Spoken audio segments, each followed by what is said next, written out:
안녕하세요. 코비스의 피터입니다. 오늘은 두 가지에 대해서 말씀을 드리고자 합니다. ETF와 리플에 관한 이야기인데요. ETF에 관해서도 비트코인, 이더리움, 알트코인 이렇게 나눠서 이야기를 드리고자 합니다.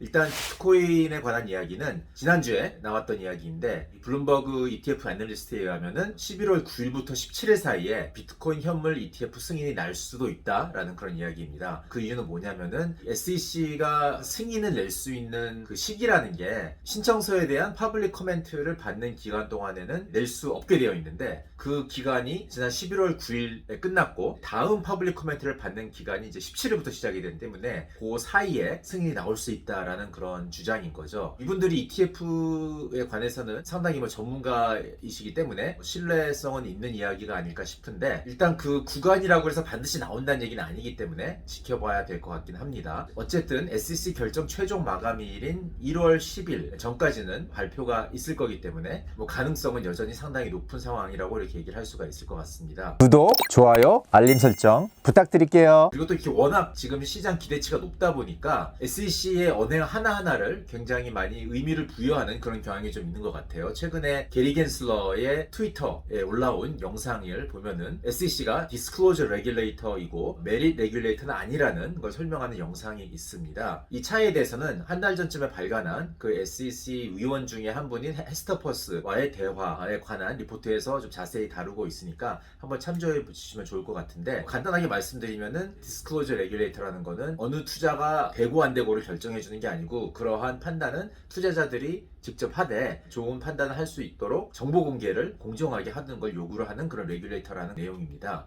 SEC가 처음 설립됐을 때 이제 그러한 미션을 갖고 만들어진 거고 지금의 SEC가 그걸 따르고 있는지는 잘 모르겠지만은 어쨌든 이러한 설명을 게리 겐슬러가 상당히 잘 설명을 하고 있습니다. 그래서 그것만으로도 볼 가치가 있을 것 같긴 한데 이러한 영상에 대해서도 게리 겐슬러가 굳이 이걸 지금 강조하는 이유는 곧 비트코인 현물 ETF 승인이 날 거기 때문에 그에 앞서서 게리 겐슬러가 투자자들한테 뭔가 일종의 경각심을 일으키기 위해서 만든 거다 이렇게 해석하는 분들도 있습니다. 어떤 숨은 모티브가 있어서 만들었는지 저는 잘 모르겠지만은 어떤 그런 의견도 있다는 거 여러분들에게 말씀드리고요. 두 번째로 이더리움 ETF에 관한 이야기입니다. 한국 시간으로 지난주 금요일 오전에 블랙락이 이더리움 현물 ETF도 신청을 했다라는 뉴스가 보도되었습니다. 뉴스 직후에 이더 가격도 한 10% 정도 폭등을 했고요. 이더 가격이 올해 들어서 이제 비트코인 가격 대비 좀 부진했었는데 이 뉴스 발표 이후에 상당히 활기를 되찾았다고 이렇게 얘기할 수가 있을 것 같습니다. 이더리움 현물 ETF의 신청서는 지금 총 6개가 제출이 된 상황이고요. 앞으로도 좀 더 늘지 않을까 이렇게 생각이 됩니다. 근데 이제 이 이더리움 ETF에 관해서는 비트코인과는 다른 한 가지 생각해 봐야 될 점이 있습니다. 바로 이 스테이킹에 관한 건데요. 이더리움은 합의 알고리즘을 POS로 전환을 했기 때문에 스테이킹을 할 수가 있고 스테이킹으로 인해서 스테이킹 리워드, 스테이킹 보상을 받을 수가 있는 거죠. 지금 현재 제출된 ETF 신청서들은 제가 내용은 확인하지는 않았지만은 이더리움 ETF를 운영하는 자산운용사가 기초자산인 이더를 스테이킹했을 경우에 받는 그 보상을 어떻게 처리할지에 대해서는 딱히 명시되어 있지 않다고 합니다. 이 ETF의 목적 자체는 기초자산의 가격을 추적하는 거기 때문에 보상으로 받은 이더를 순자산 가치에 포함을 시킬 이유는 없는 거죠. 그래서 그럴 경우에 ETF를 운영하는 자산운용사가 고스란히 그건 자신들의 수익으로 가져갈 수도 있는 거라고 생각이 됩니다. 그런데 이 이더리움 현물 ETF가 나온 지금 초기 단계에서는 딱히 자산운용사들이 이렇다한 액션을 취하지 않을 수는 있지만은 시간이 지나면은 결국에는 스테이킹 보상도 어떤 방식으로라도 ETF 보유자들에게 수익으로 돌아갈 수 있는 그런 형태로 구현할 가능성이 높다고 이렇게 얘기하는 분들이 꽤 있습니다. 특히 이제 ETF 시장을 잘 알고 계시는 전문가들이 이제 그런 얘기를 많이 하고 있는데요. 그 이유는 전통금융에서도 ETF가 그런 식으로 작동을 하기 때문이라는 거죠.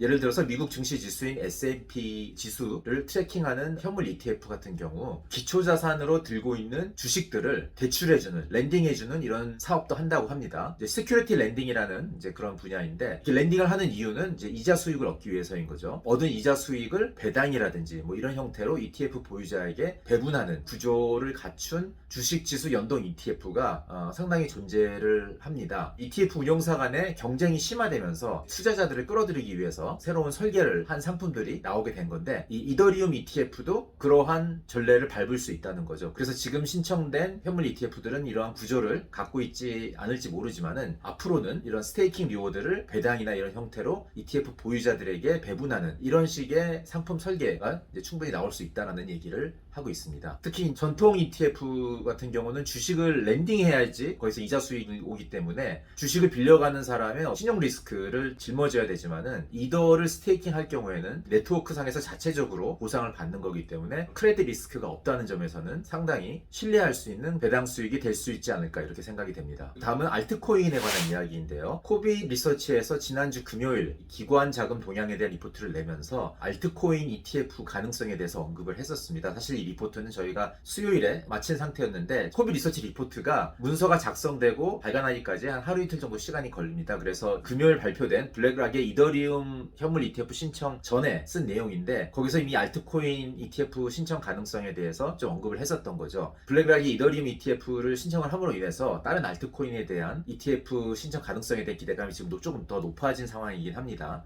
그럼 ETF라는 게 제도권 자금들을 위한 상품이기 때문에 제도권 자금들, 기관 자금들은 어떠한 알트코인에 대한 투자 수요가 있는지에 대해서 많은 분들이 궁금해할 것 같아요. 그래서 이거는 저희 리포트에서도 언급을 했지만은 이에 대한 지표를 활용할 수 있는 게 그레이스케일이나 또는 그레이스케일과 유사한 다른 자산운용사들이 현재 운용하고 있는 알트코인에 투자할 수 있는 ETF는 아니지만 ETF와 조금 유사한 그러한 상품들에서 어느 정도 우리가 감을 잡을 수가 있다고 이렇게 볼 수 있습니다. 한 가지 주목할 수 있는 거는 자산 규모보다는 이러한 상품들이 만약 프리미엄에서 지금 거래가 되고 있다면은 이것이 지금 현재 시점에서 기관 투자자들의 강한 수요를 나타내고 있다 이렇게 얘기를 할 수가 있을 것 같아요. 왜냐면은 AUM 자체는 예를 들어서 그레이스케일 상품 같은 경우에는 환매가 불가능하기 때문에 한 번 들어간 자산은 나올 수가 없어서 지금 현재 AUM 레벨이 지금 현재 기관 투자자들의 어떤 수요를 리얼타임으로 반영하고 있다가 얘기하기가 좀 힘든데 프리미엄에 거래되고 있다는 사실은 리얼타임의 수요가 그만큼 세다는 지표가 될 수가 있는 거죠. 그래서 그레이스케일 상품 같은 경우는 지금 현재 프리미엄 레벨을 정리를 한 그런 웹사이트가 있어서 참고를 해봤습니다. 코인글라스라는 웹사이트에서 이걸 잘 정리를 하고 있는데 프리미엄이 상당히 높게 형성돼서 거래되고 있는 상품으로는 솔라나 그리고 파일코인을 기초자산으로 한 트러스트가 있습니다. 이 두 경우 지금 현재 프리미엄이 800%에서 900%에 형성돼서 거래가 되고 있는데 본 영상에서는 솔라나에 대해서 조금 짚어보고자 합니다. 왜냐하면 또 솔라나는 현물 자산 자체가 최근에 굉장히 많이 올랐어요. 지난 한 2, 3개월 사이에 거의 3배 정도 폭등을 했습니다. 한 9월 중순까지만 해도 한 $20가 안 되는 수준이었는데 며칠 전에 한 $60까지도 올랐죠. 지금 조금 조정을 받고 있지만은 그래서 지금 현재 전체 가상자산 시총 랭킹 7위 진입을 했습니다. 솔라나는 대표적인 샘코인이었죠. 샘 뱅크맨 프리드의 FTX 알라메다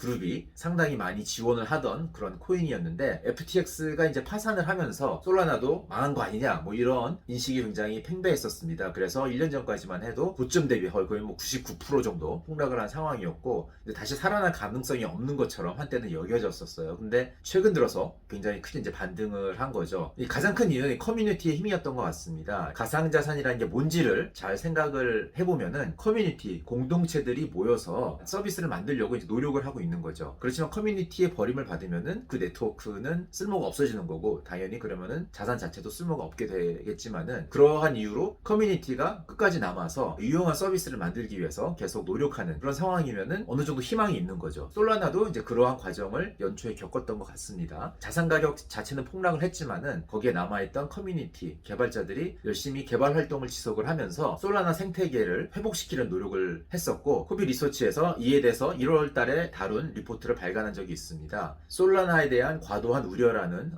타이틀로 발간을 했었는데 그러한 노력들이 쭉 계속되어 왔던 거고 이제 그 결과 생태계가 살아날 수 있었던 것 같아요. 특히 최근에는 브레이크 포인트라는 이름으로 이 솔라나 커뮤니티의 어떤 컨퍼런스도 있었고 솔라나 상에서 만들어지는 여러 가지 프로젝트에 대한 이야기도 많이 오고 갔습니다. 그래서 이더리움 상에서 여러 가지 프로젝트들이 활성화된 것처럼 솔라나 생태계 내에서도 여러 가지 프로젝트들이 활성화될 그런 계획들이 나오고 있고 에어드랍도 많이 준비되어 있고 뭐 이런 것 같아요. 앞으로 솔라나가 계속 이렇게 성장해 나갈 수 있는지는 뭐 지켜봐야 되겠지만은 우리가 한 가지 교훈을 얻을 수 있는 게 있는 것 같습니다. 흔히 자산 가격을 생각을 할 때 많은 사람들이 그냥 단기적인 트레이딩 차원에서 접근을 하려고 그러는데 단기적인 가격 움직임이라는 거는 수요와 공급에 영향을 미치는 다양한 다양한 요인들에 의해서 결정이 되고 이게 아무래도 사람이 하는 일이다 보니까 투자자들의 심리, 때로는 비이성적이고 되게 변덕스럽고 이러한 요인들이 크게 작용을 해서 여러 가지 그 미스프라이싱도 벌어지고 상당히 예측하기가 어려운 부분인 거죠. 장기적으로 봤을 때는 펀더멘탈에 이 가격이 가치에 수렴을 하는 이제 이런 현상을 많이 보이기 때문에 저 개인적으로는 장기적인 트렌드를 예측하는 게 그런 단기적인 변덕스러운 여러 가지 요인들을 예측하는 것보다는 훨씬 더 실현 가능한 투자 행위라고 저는 생각을 하고요. 이번에 솔라나 가격의 반등이 이제 그런 거를 나타낸 한 가지 예가 되지 않을까 이렇게 생각이 됩니다. 최근에 솔라나 가격 반등은 FTX의 매각에 대한 우려가 있음에도 일어났다는 게 상당히 재밌는 부분 같습니다. FTX가 들고 있는 솔라나 물량이 전체 물량의 10% 이상으로 이렇게 알려져 있는데 FTX 파산 과정의 일환으로 FTX가 보유한 자산을 지금을 매각하려고 하고 있는 거죠. 이처럼 어떤 주체가 들고 있는 대량 보유 물량의 매각에 대한 우려가 있으면은 보통은 뭐 가격이 하락할 거라는 이제 그런 기대가 많이 형성이 됩니다. 솔라나 같은 경우는 그런 게 있었음에도 불구하고 가격이 상승을 한 거고, 그래서 우리가 이런 뉴스를 접할 때 꼭 단편적으로 생각하지 말아야 된다는 어떤 그런 교훈을 주는 것 같습니다. 이와 비슷한 사례로는 마운트 곡스의 보유 물량이라든지 또는 이더리움 샤펠러 업그레이드 때 스테이킹된 물량이 전부 다 매각될 것이다, 이런 류의 어떤 우려가 항상 있었는데 실제 단기적인 자산 가격의 움직임은 이러한 요인들 외에도 다양한 요인들이 복잡하게 상호작용을 하면서